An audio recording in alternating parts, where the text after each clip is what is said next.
Hey everybody, welcome to another Travelscope, Travel Tuesday. I'm Davy Sutton at Davy Sutton on all social media, joined with my beautiful co-host Lori Mac Brown. Oh, I'll send you a check later. Thank you. How are you?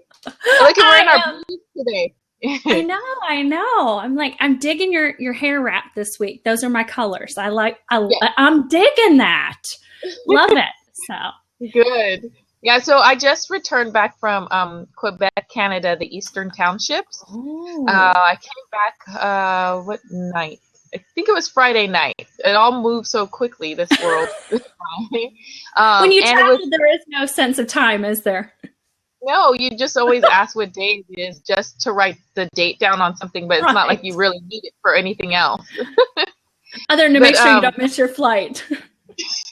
which I've done before, and I've shared that on the broadcast. It was just because I put the wrong alert in, but that's neither here nor there. I just wanted to share with you, Lori, that I'm actually falling in love with the snow. But will say I couldn't have asked for a better, more picture perfect opportunity to play in the snow in Canada.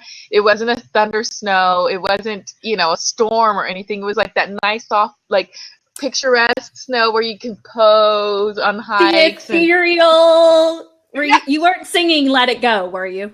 No, I wasn't Okay, sitting. good.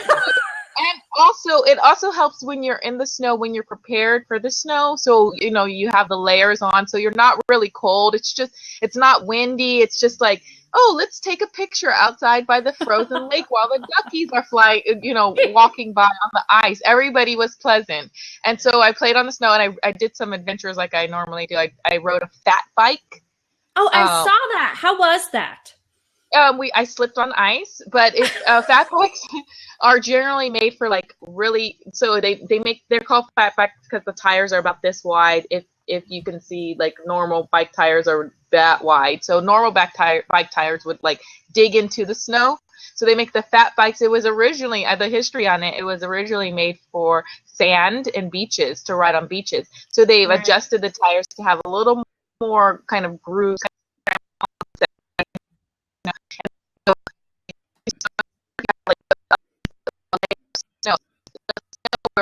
It wasn't deep enough. So there were some patches of ice that we tried to be aware of, and I fell, but in the most kind of like graceful way. I didn't Hey, hurt if you're gonna myself. fall, make it look Right, beautiful. it was almost in slow motion. So where I was like, oh, now I'm falling. Why did I fall? And somebody said, oh, there was ice. I didn't see it because it was like almost for no reason. I don't even think I was really in motion. I just fell over.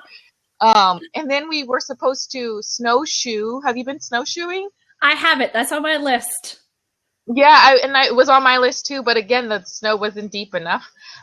They Oh, like how it's just Canada's in North America, so it's been unseasonably warm for everybody. So they didn't get as much. They still get snow, but not as much snow as they normally expected. So we ended up using crampons, which the a consumer using version, I what? guess, crampons. They're like yak tracks. Do you know what yak tracks Oh are? no, but it sounded like you said tampons. I'm like, what are I you using know. it for in and, the snow?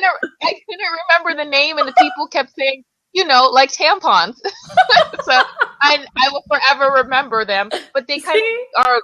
You put them around your boots, and then they dig in the Oh snow. yeah, yeah, Um, yeah. Okay. yeah, and I have some at home for ice. They help you not to slip on ice and stuff. So it wasn't deep enough snow for snowshoeing. So it was actually good because we did a hike up a mountain, and that would have been awful to hike up the mountain in snowshoes. So it ended up turning out for the best. And then the last adventure thing I did was, I would say, would be like adventure tubing. So you've been tubing before, Yes. right? Yes. So the Yes. snow tubing, yes. A deep hill, like deeper than I've ever been. And I didn't actually go for the tubing because I was like, oh, I've done tubing before. Even though the hill was like, it would be not regular tubing, it would be adventure tubing. But I ended up going down this hill in a zippy, which is kind of like the consumer version of luging. down this hill, and we did like, there was like the mid version, like the test run, but then I have to post pictures. I don't think I posted pictures on Instagram on that. But then we went to the top of the hill, and basically we used the tubes to carry us up the hill like on a lift. It was so fun to go up there. But when it was time to go up really to the summit, it yanked us up, and like we were vertical on the tube, and I was my gosh. And we're holding on to our luge, our zippy luge, and then holding on to the, so that you don't like fall out of the tube. Yeah, and luckily at that time, because I didn't expect the deep, steep like pull up the hill with the lift, the tube lift, that I wasn't recording at the same time, because you know me. I was going to ask you if you recorded it. I didn't record it, but then I would kind of regret. Oh, I was glad I didn't, because I would have dropped everything and fall and tumbled down the hill on the lift, and they would have stopped everything, and then that would have been hilarious. But then at the same time, the views I got from the tube, it was like, oh wow, I'm really climbing to the summit. So then after that, you're like, oh, I'm at the summit, and I have to go down on this like little thing, but you stop yourself with your feet and your hand. And it was such an adventure. I can't wait to post the video to share with everybody, because that was pretty exhilarating. I mean, we didn't have that much time. I only got to do the mid run and the summit run once, but once I got the hang of it, I would totally do it again. Oh my gosh, I would so be all over that. That's exciting. Yeah. So you're going to start like the new Atlanta version of Cool Runnings? It was basically Cool Runnings, but we need to mega snow for that, right? To get to replicate that. I think we would just, I don't even think we have a hill tall enough to do. I was going to say, we would have to like go to the top of Stone Mountain, and they've got Snow Mountain, but they don't have that. We'll be like, can we go to the top of Stone Mountain and have that down? Right, and they're like, well, it's just a rock, so. Oh man. Okay, so I guess we'll talk about, like, we have this. Oh, I'm gonna post this thing because yesterday was the Iowa caucus. How much do you pay attention to politics?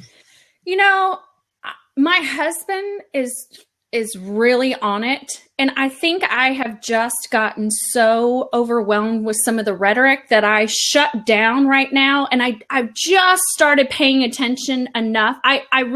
I paid attention a little bit with the Iowa caucus to at least see, where things really, I think things start meshing out at that point and stuff. So, but yeah, the rhetoric turns me off sometimes before that. It does, for me too, and it kind of gets overwhelming, like you said, and then there's just a lot of voices speaking. So I try to pay enough attention to know when something radical happens, or like if Donald Trump says something, especially Trump's been on what's been said. Right, especially that we're travelers, we should be aware of like what is said, so that when people ask us something around the world, we'll know how to respond and not be like, huh? And they're like, respond and go, that's not the rest of us. Yeah, right. So yesterday, the Iowa caucus, and from what I would understand, is kind of like the first round of voting, primary voting, to kind of see where people actually rank as opposed to polls. And for how this is relevant to us is that we found this cool thing on the Business Insider, Lori, about like how presidential candidates fly privately. Do you want to go through that list? I'm going to post the tweet. Yeah, and I thought this was really interesting. Like, when you look at it, you go, holy smokes, because like the lowest cost was $3,000 per hour in like a Cessna. That's the lowest that anybody is spending. Of course, way up until, Trump's, $10 billion plane and stuff there.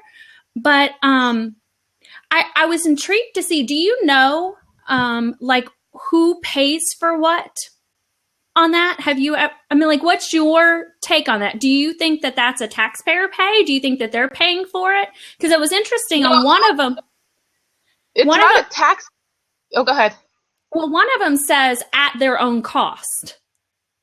One specifically calls that out. And David's thrown that up in the comments there, if you want to click to take a look at the graphic that we're talking about. But basically, it runs through the different candidates and the avenues of how they travel, and again, how much that costs. And of course, Donald Trump is at the top, and then at the bottom are the ones that are in the Cessnas for $3,000 an hour. And then there's, quite a lot through the middle there. But so what is how do you think it gets paid for, Davey? So from what I understand, because I have friends who are political scientists, is that how the candidates have the fundraisers and stuff. So that is not the paying for the own costs. So like Donald Trump, I think he has made it clear that he is paying for his presidential candidacy out of his own pocket, not really doing any fundraisers, although I don't know if he hasn't done any of them, but most of it is out of his own pocket. It was the asterisk by his name. No, it actually, which I thought was interesting, because I'm assuming obviously it's a Boeing 757 with his name on it. So obviously he owns that one. So I don't think anybody had to call that out. But the one that the asterisk was by was Ben Carson. And it was saying he's in a Challenger 604, 605, and it was $60,000 on his own tab. And so again, that was just called out. Yeah, that one's called out specifically, whereas the other ones aren't. And I think the other ones are actually using their presidential campaign funds for it. But so does that seem like a lot to you?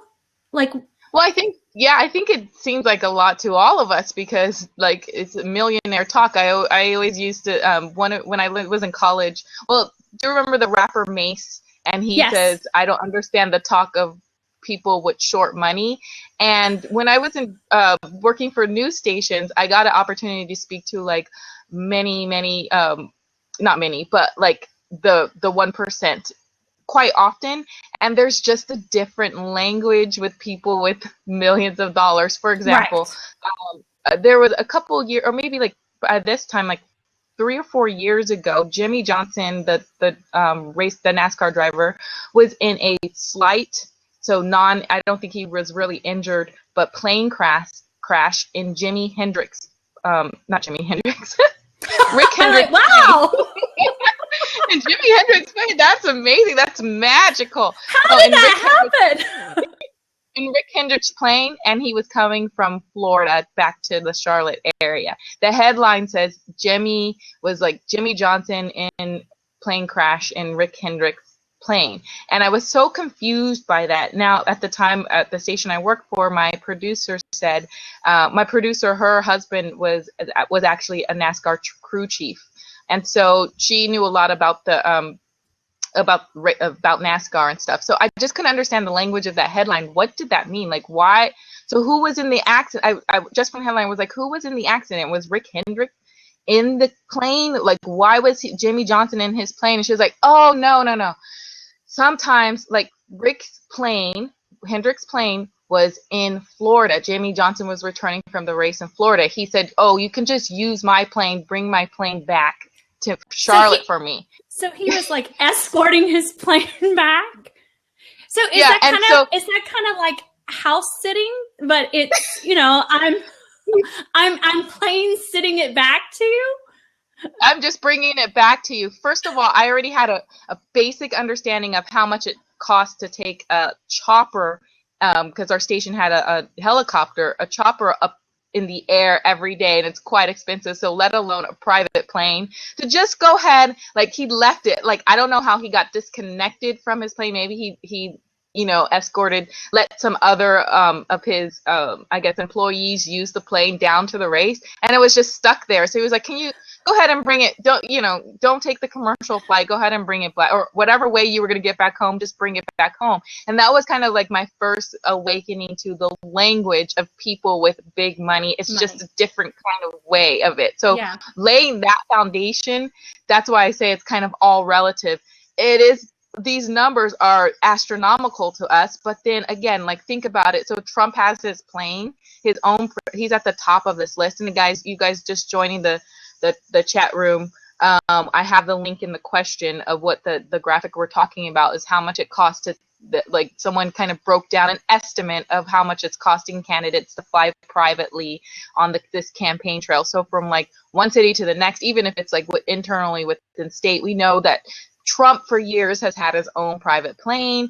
In fact, at that same station in Charlotte, one of the reporters, one of my friends, he was building a golf course in the Charlotte area, and she got to she got to see inside of his private jet. So I think that budget of flying private is already accounted for. It's already accounted for. Yes, in his.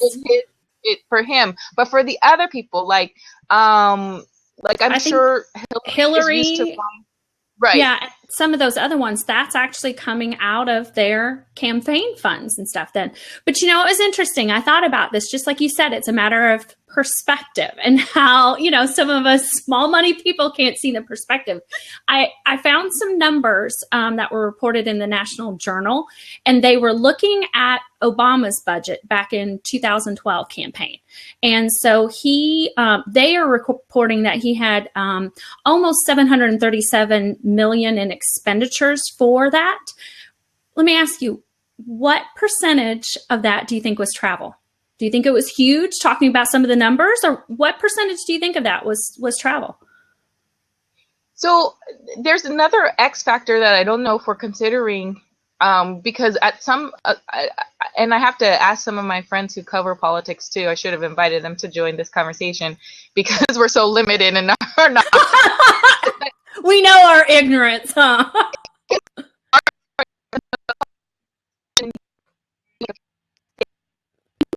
Too. So sometimes they're making appearances for fundraisers, but sometimes they're making appearances for speeches that they get paid for as well. Right. So I don't know if they throw that back into their campaign fund or if that's separate. I kind of feel like that's separate. That would be separate money. I would think so. Yes. But my inkling is that most of the campaign budget is for travel, because that's what it is. Like they have to go from city to city, from bakery shop to like the little Denny's to the big stages. And that's not only travel for them, but I think it also includes their staff, right? Right. Well, so that's what I had thought. So when I looked this up, okay, so they're saying $737 million was his budget.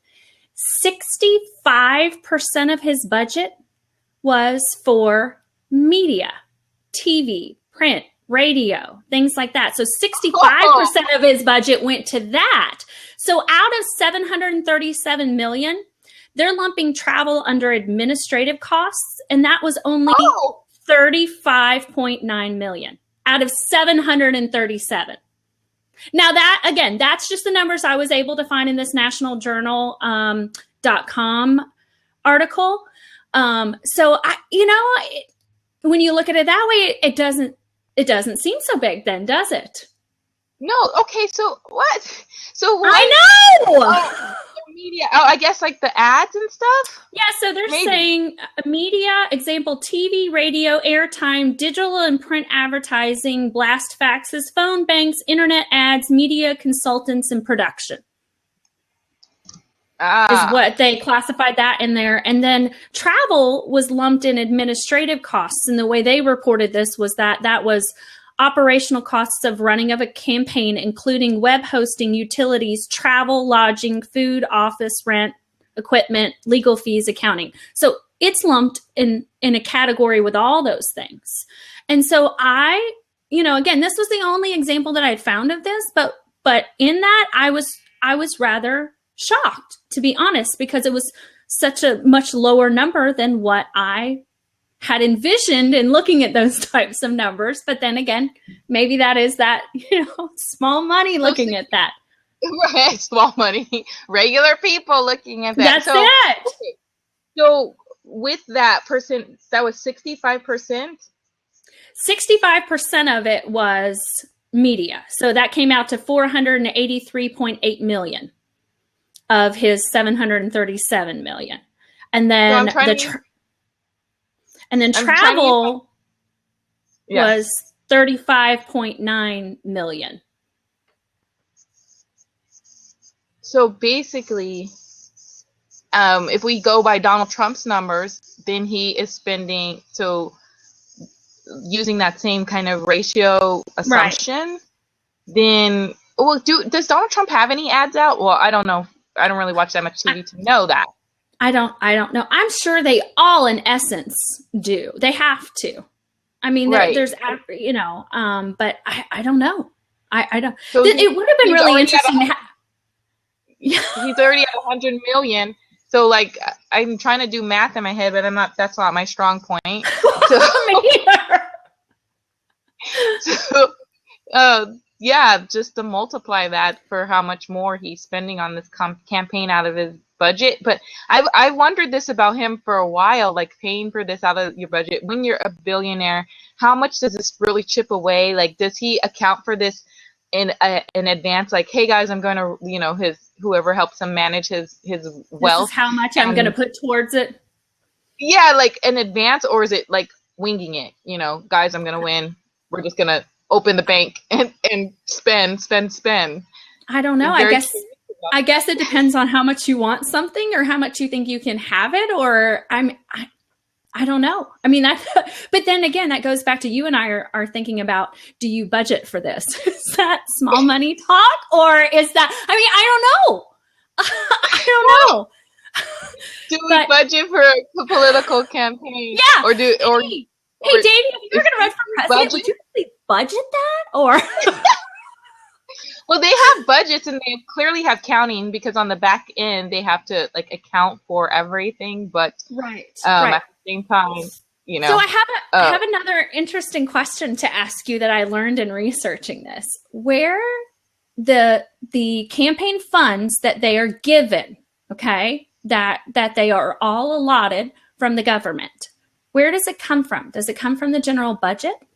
And how is that determined each year? Do you know where the campaign funds come from? No, but if I would I was gonna try to educate a guess, but okay. So do you know when you fill out your taxes at the very bottom where you sign your name and it says, would you like to donate $3 to political campaigns? The presidential. And I always say no. Do you say no or yes? I don't remember. My husband does the taxes. I don't know. Oh, okay. I think in the past it depends on how much money I was getting back or not. Probably I'd be like, hell no, you can't have my $3.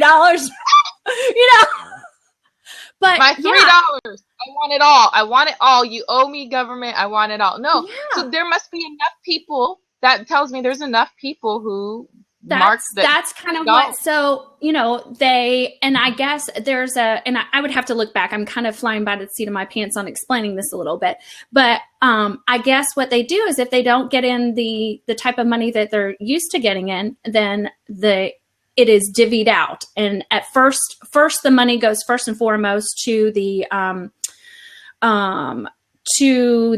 political conventions. So like the Republican convention and the Democratic convention stuff. So it goes to the conventions first, and then they divvy the left out at that point. So it may not be the same every year, depending on how much comes in from the $3. I just thought that was really interesting. I had no idea. That is very interesting. I wonder how they divide it amongst the candidates. I know. Hold on. Let me see where I found this. And I should have put it on my computer so I could drop a link. And actually, I think I just clicked off of it. Shoot.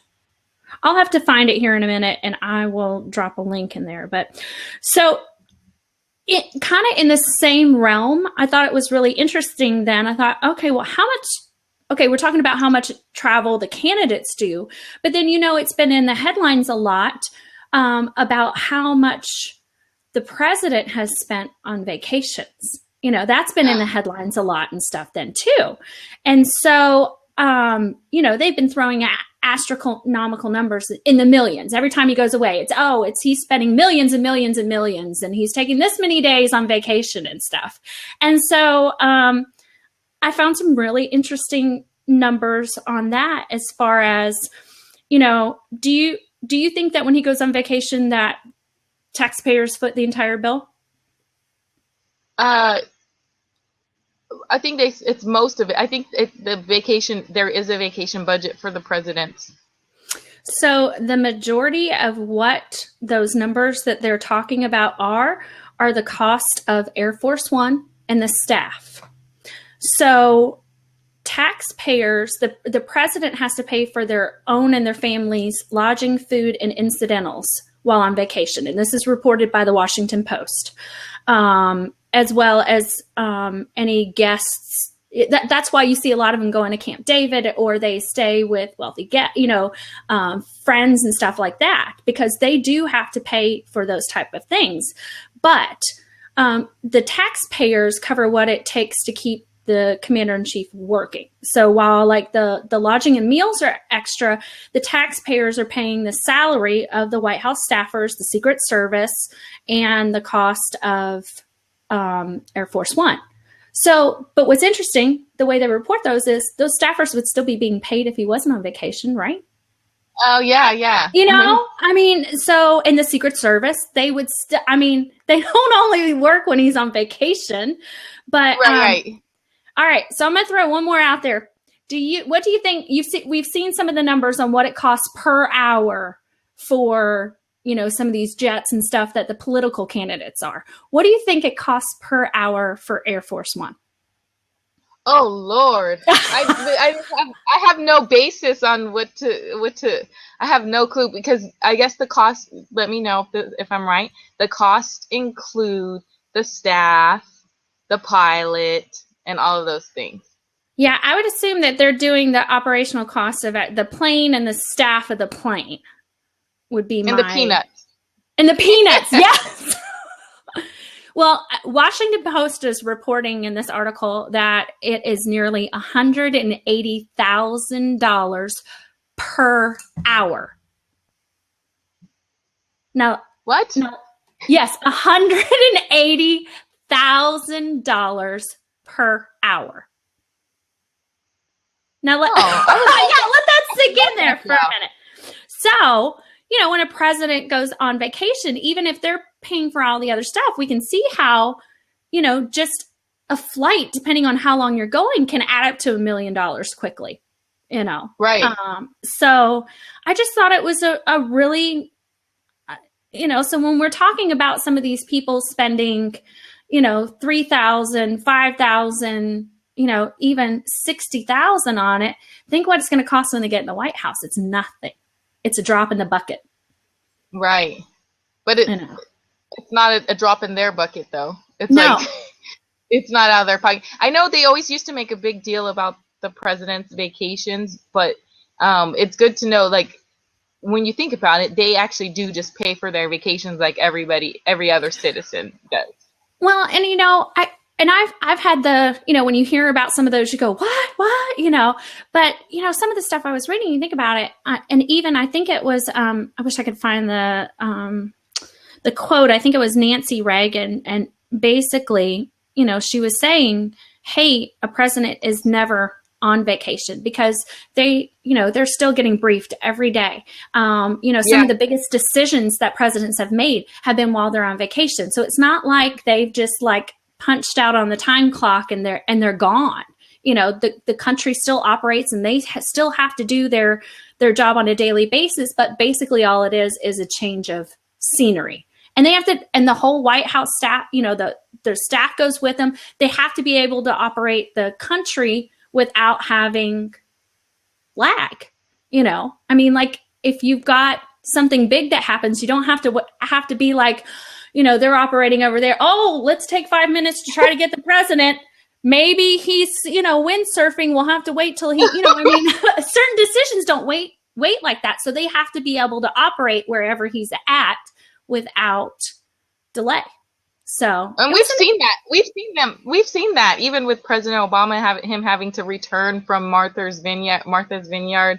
I think some crisis a couple years ago, where it was like, okay, finally he has to kind of leave the family for a second to come and speak to the nation. And I think that's why they age so quickly. Like, nothing is ever off of their plate, right? Can you imagine? I know when I get overwhelmed, sometimes I just shut down for a couple days. You don't answer emails, you hole up in your house, you may stink after a couple of days, and it finally gets you up because you've just had enough of the world. And imagine if you couldn't do that. Again, being completely honest, I have been aghast at some of these numbers and going, my gosh, he's president. How can he be taking, 100 and something days vacation? I mean, wouldn't you love 100 and something days vacation? But when you get the perspective of it, then you're like, that was pretty ignorant, and yeah, right. they don't. And they also, there's,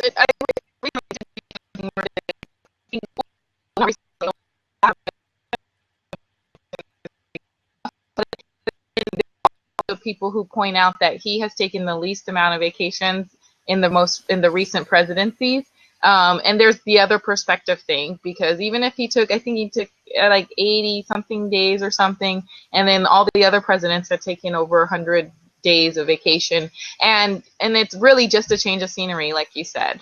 Yeah, I think the only thing that I go, well, maybe he's spending more in some aspects, is some of them were doing, okay, if you're going for a weekend in Martha's Vineyard or Camp David, you're not flying as far. I mean, if we go with those numbers of like 180,000, if we're talking about him flying to Hawaii, that's a much more sizable chunk of money of operating costs, if we go with that $180,000 an hour just for Air Force One. So, I mean, maybe there's a little bit there of like, is there some fiduciary responsibility about how far you take Air Force One, or, things like, I don't know. I don't have the perspective for that, I don't know, but I think this was a fun chat. This was our way of doing. I love this twist we did on politics. It was such a good way to do it. It was good. Absolutely. Okay, so guys, we'll wrap it up for this week. Thanks, Lori, again. I loved everything that you brought to the table. And I think you guys send us some suggestions on social media, because we'd love to take the twist on, normal topics and kind of give it a perspective through our traveler's eyes. But until next week, we'll see you. I'm Davy Sutton, at Davy Sutton. That's Lori Mac Brown. And you can rewatch this on her website, LoriMacBrown.com, or mine, daily-affair.com. And I will repost it shortly, and you'll see the link. Until next time, see ya. Bye.